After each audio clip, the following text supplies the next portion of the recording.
দেখুন যাদবপুর স্টেশনের ছবি। যাদবপুর স্টেশন লাইনের উপর দিয়ে পার হচ্ছেন, পার হয়েই চলেছেন, তাড়াহুড়ো করে পার হচ্ছেন। কেন জানেন? কারণ এই এপাশে 2 নম্বর প্ল্যাটফর্ম আর ওই লাইন পার হয়ে আসতে হয় 1 নম্বর প্ল্যাটফর্মে। তার কারণ 2 নম্বর প্ল্যাটফর্মে টিকিটের কাউন্টার, এই যে টিকিট ভেন্ডিং মেশিন, সেটা কিন্তু বন্ধ। অর্থাৎ 1 নম্বর প্ল্যাটফর্মে যে কাউন্টার, সেই টিকিটের কাউন্টার নেই, বন্ধ দীর্ঘদিন ধরে। তাই 2 নম্বর প্ল্যাটফর্মে গিয়ে টিকিট কেটে আবার লাইন পার হয়ে আসতে হয় এই 1 নম্বরে। দিনের পর দিন এতে বিপদের ঝুঁকি থাকছে, কারণ তাড়াহুড়ো করে যেতে হচ্ছে, তাড়াহুড়ো করে আসতে হচ্ছে, সেইভাবেই লাইন পার হতে হচ্ছে, সময় লাগছে অনেক। যাদের নিত্য যন্ত্রণা তারা কি বলছেন শুনুন। এই কাউন্টারে ডিজিটাল মেশিন থাকা সত্ত্বেও দীর্ঘদিন ধরে এই মেশিনটিকে বন্ধ করে বয়স্ক বৃদ্ধা প্রতিবন্ধী মানুষকে রেল লাইনের ওপারে গিয়ে টিকিট কাউন্টারে গিয়ে টিকিট কাটতে হচ্ছে। ওপারে একটাই কাউন্টার, কোনো অ্যানাউন্সমেন্ট নেই। এটা দীর্ঘদিন ধরে পড়ে আছে, কিন্তু কাউন্টারের মধ্যে টিকিট পাওয়া যাচ্ছে না। অনেক সময় অ্যাক্সিডেন্টও দেখা গিয়েছে। জীবনের ঝুঁকি তো অবশ্যই থাকে। এই যে সমস্যা, যারা ডায়মন্ড হারবার, নামখানা, ক্যানিং সহ একাধিক রুটের ট্রেন ধরতে যান, সমস্যা কেন না? 2 নম্বর প্ল্যাটফর্মে টিকিট কাউন্টার বন্ধ। টিকিট কাটার স্বয়ংক্রিয় যন্ত্র কিন্তু বসানো হয়েছিল, যাতে এই লাইন এড়াতে না হয়, বারবার করে লাইনের এপাশে ওপাশে না যেতে হয়। লাভের লাভ কিছুই হয়নি। শর্টকাটে লাইন পেরোতে হচ্ছে, তার কারণ সময় নেই হাতে।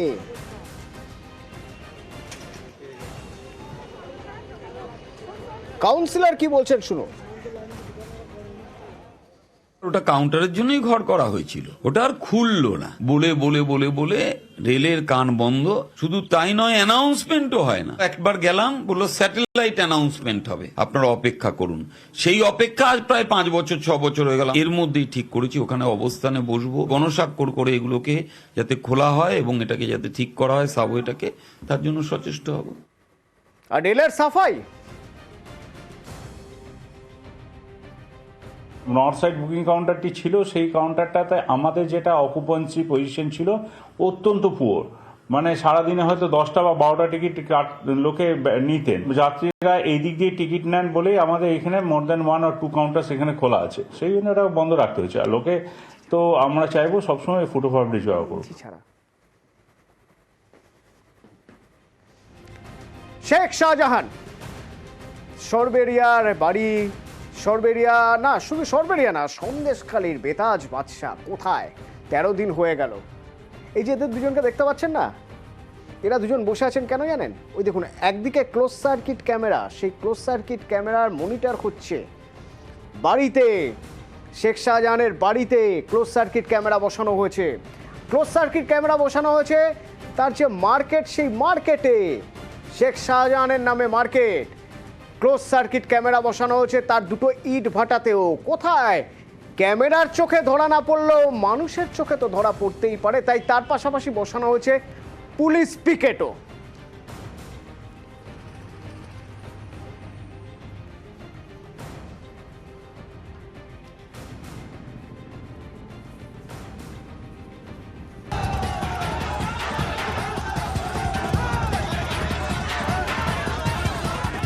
পাঁচই জানুয়ারি ইডির অভিযানে ধুন্ধুমার।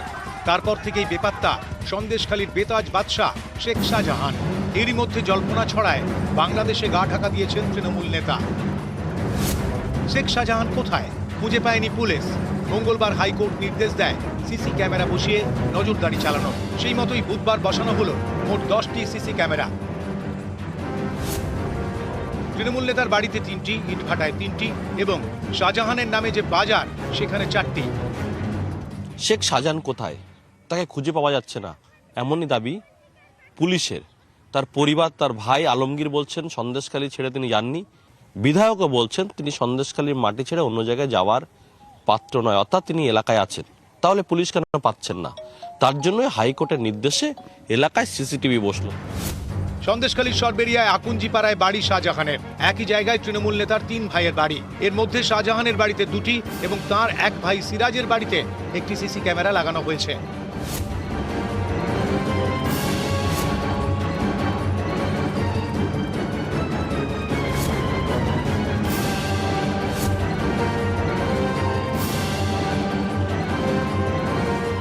ঠিক এটা হচ্ছে শেখ শাহজাহান মার্কেট, এখানেও 4টি সিসিটিভি ক্যামেরা, তার অন্যতম অর্থাৎ এই রাস্তা দিয়ে আসলেই এখানে একটি সিসিটিভি ক্যামেরা। ইটভাটার যে অফিস, এখান থেকে তার যাওয়ার রাস্তা, সেখানে তার গতিবিধি জানার জন্যই একেবারে এখানেও একটি ক্যামেরা লাগানো হয়েছে।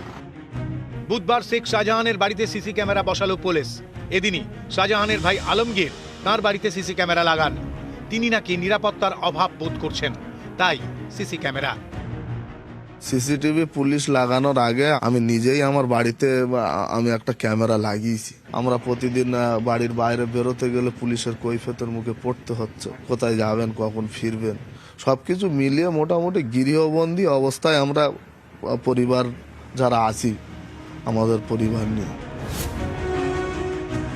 জিয়াউল আলম, নিউজ 18 বাংলা। 5ই জানুয়ারির ছবি মনে পড়ছে, এই ছবিটা মনে পড়ছে।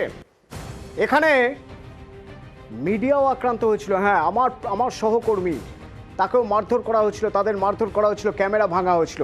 কেন না, তারা খবর করতে গিয়েছিল। আর সেদিন ইডি আধিকারিকরা যখন গিয়েছিলেন, যখন সিআরপি গিয়েছিলেন, দেখুন বাড়ি পৌঁছে সবে ডাকাডাকি করেছেন, আধ ঘন্টা পাওয়া যায়নি। যখন তালা ভাঙতে গিয়েছেন, তারপরে মানুষ, এত মানুষ শেখ শাহজাহানের অনুগামী, এরা কি এমনি এমনি এসেছেন? না, এমনি এমনি আসেননি। আসলে শেখ শাহজাহান এদের কাছে মাসিয়া সাজার চেষ্টা করে এসেছেন দিনের পর দিন, এদের কাছে রবিনহুড সাজার চেষ্টা করে এসেছেন দিনের পর দিন। কারণ তার শেল্টার দরকার, তার তো প্রোটেকশন দরকার, তাই তার প্রয়োজনের সময় এরা প্রোটেকশন দিয়েছেন, ভাইজানকে বাঁচাতে এসেছেন। কেন বলুন তো? কারণ এই শেখ শাহজাহান তার ইটভাটার মধ্যে শিশু শিক্ষা কেন্দ্র খুলেছেন, স্বাস্থ্য কেন্দ্র খুলেছেন, গরিবের রবিনহুড সাজার চেষ্টা করে এসেছেন।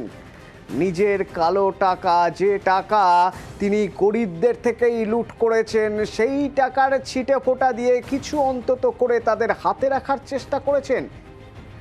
শিশু শিক্ষা কেন্দ্র, স্বাস্থ্য কেন্দ্র, আর কি কি করেছেন রবিনহুড সাজার জন্য। জিয়াউল প্রতিনিধি আমার সঙ্গে সরাসরি রয়েছেন, বলতে পারবেন জিয়াউল, গরিবের মাসিহা সাজার জন্য, রবিনহুড সাজার জন্য শেখ শাহজাহান কি কি করেছেন?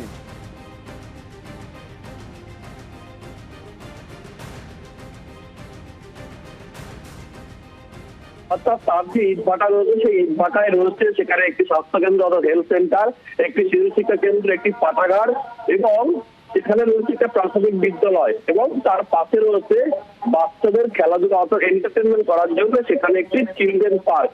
সবটাই করেছে, কিন্তু গত 5 তারিখে এই যে একেবারে ইডি আধিকারিকরা যখন তার বাড়িতে যায়, সেখানে হাজার হাজার মানুষ সংবাদ মাধ্যম এবং ইডি আধিকারিকদের উপর হামলা করে এবং তারা একটাই বক্তব্য দিচ্ছিলেন যে যদি শেখ শাহজাহানকে সন্দেশখালীর মাটি থেকে নিয়ে যেতে হয়, তাহলে 10,000 মানুষের বুকের উপর দিয়ে ইডি আধিকারিকদেরকে নিয়ে যেতে হবে। অর্থাৎ এই যে একেবারে গরিবদের প্রচুর সম্পত্তি, প্রচুর গরিবের কাছ থেকে কেড়ে নেওয়া, অর্থাৎ আদিবাসী সম্প্রদায়, অন্যান্য সম্প্রদায়ের মানুষের কাছ থেকে জমি, বিঘের পর বিঘে জমি কেড়ে নেওয়া এবং সেই জমি যে কেড়ে নেওয়া, তার থেকে কিছু অংশ আবার গরিবদেরকে ফিরিয়ে দেওয়া, অর্থাৎ তাদের কাছে হিরো হয়ে থাকা, তাদের কাছে রবিনহুড হয়ে থাকা। তার জন্যই তার ইটভাটায় প্রায় সেখানে 300-400 শ্রমিক থাকে, তাদের যে ছোট ছোট বাচ্চারা রয়েছে তাদের জন্যই সেখানে তৈরি করা হচ্ছে একটি শিশু শিক্ষা কেন্দ্র, একটি স্কুল, স্বাস্থ্য কেন্দ্র, চিলড্রেন পার্ক, সবই করা হয়েছে গরিবদের। সবাই জানে যে গরিবদের পাশেই শেখ শাহজাহান ভাই রয়েছে। অর্থাৎ এই গরিবের একদিকে অর্থ, তার গরিবদের সম্পত্তি কেড়ে নিয়ে অন্যদিকে গরিবদের কিছু বাচ্চাদেরকে ছিটে ফোঁটা দেওয়া। অর্থাৎ তেমনই দেখা গেল এই সন্দেশখালীর মাটিতে, অর্থাৎ সন্দেশখালী ইটভাটা রয়েছে, সেখানে একের পর এক স্কুল, স্বাস্থ্য কেন্দ্র, শিশু শিক্ষা কেন্দ্র, চিলড্রেন পার্ক সবই করা হয়েছে গরিবদের জন্য। ফলে তার জন্যই এই এত মানুষ এই শেখ শাহজাহানের হয়েই যাদের জন্য করা তারা কি বলছেন শুনুন। 5 জন টিচার আছে, হ্যাঁ, 150-র উপর ছাত্রছাত্রী। যদি বা এটা অন্য একটা স্কুলের মাধ্যম দিয়ে পরীক্ষা দেয়, কারণ আমাদের তো সেইভাবে সরকারি অনুমোদনটা নেই।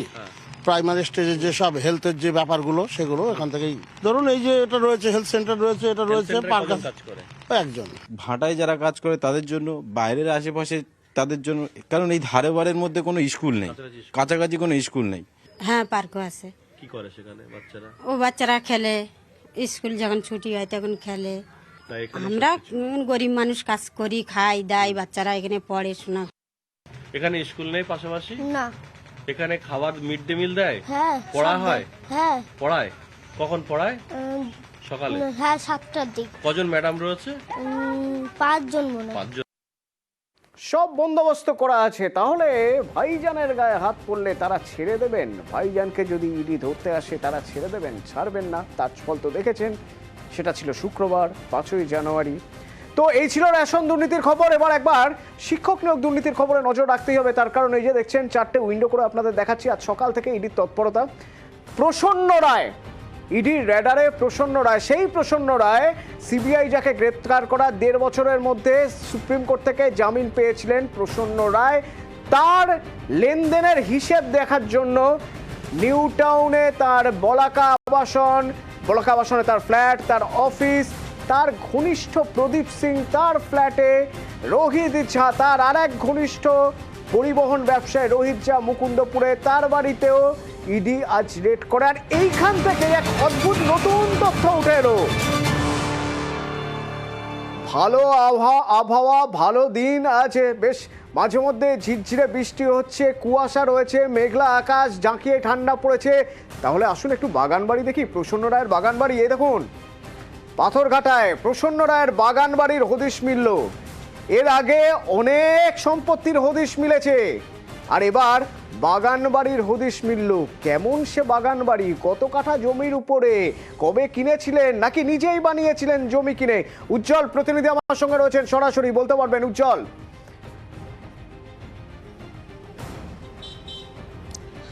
দেখো, প্রথমে বলি যে কাঠায় নয়, হিসেবটা হবে বিঘে। তার কারণ আজকে তাকে জেরা করছে ইডি সূত্রে যা খবর পাওয়া যাচ্ছে, যে তাকে জেরা করে তথ্য পাওয়া গেল যে নতুন একটি সম্পত্তি অর্থাৎ পাথরঘাটা, এখন সেখানে গিয়ে দেখা গেল একটি বাগান বাড়ি, বিরাট অঞ্চল জুড়ে কয়েক বিঘা জমির উপর সেই বাগান বাড়ি। শুধুমাত্র সেখানেই নয়, সূত্রের খবর যে এখানে আরও বেশ কয়েকটি একই পরিমাণ বা তার চাইতে বেশ কিছু বেশি বিঘা জমি রয়েছে, এবং সেই জায়গাতেই যত রহস্যের কেন্দ্রবিন্দু। মাঝে মধ্যেই সেখানে কয়েকটি গাড়ি ঢুকতো, বড় বড় গাড়ি, এবং কয়েক ঘন্টা পর সেই গাড়ি বেরিয়ে আসতো। কারা সেই গাড়িতে থাকতো, কি আলোচনা হতো, যারা যেতেন তারা কারা, এই সব তথ্য পেতে ওই বাগানবাড়ির যে কেয়ারটেকার, তার যে মোবাইল, সেই মোবাইল বাজেয়াপ্ত করা হয়েছে। সেখান থেকে বেশ কিছু তথ্য পাওয়া যাবে বলে মনে করা হচ্ছে, এবং একই সঙ্গে ওই যে বাগান বাড়ি, সেই বাগান বাড়ির মধ্যে কিন্তু অনেক রহস্য লুকিয়ে রয়েছে বলেই মনে করা হচ্ছে। এই তো বাগান বাড়ি উজ্জ্বল, এই তো বাগান বাড়ি, যে বাগান বাড়ির ছবি দেখছি, না জানি আরো কত বাগান বাড়ি, কত বিঘে জমি বেরোবে। এই নতুন করে তদন্ত শুরু করেছে রাডারে প্রসন্ন রায়।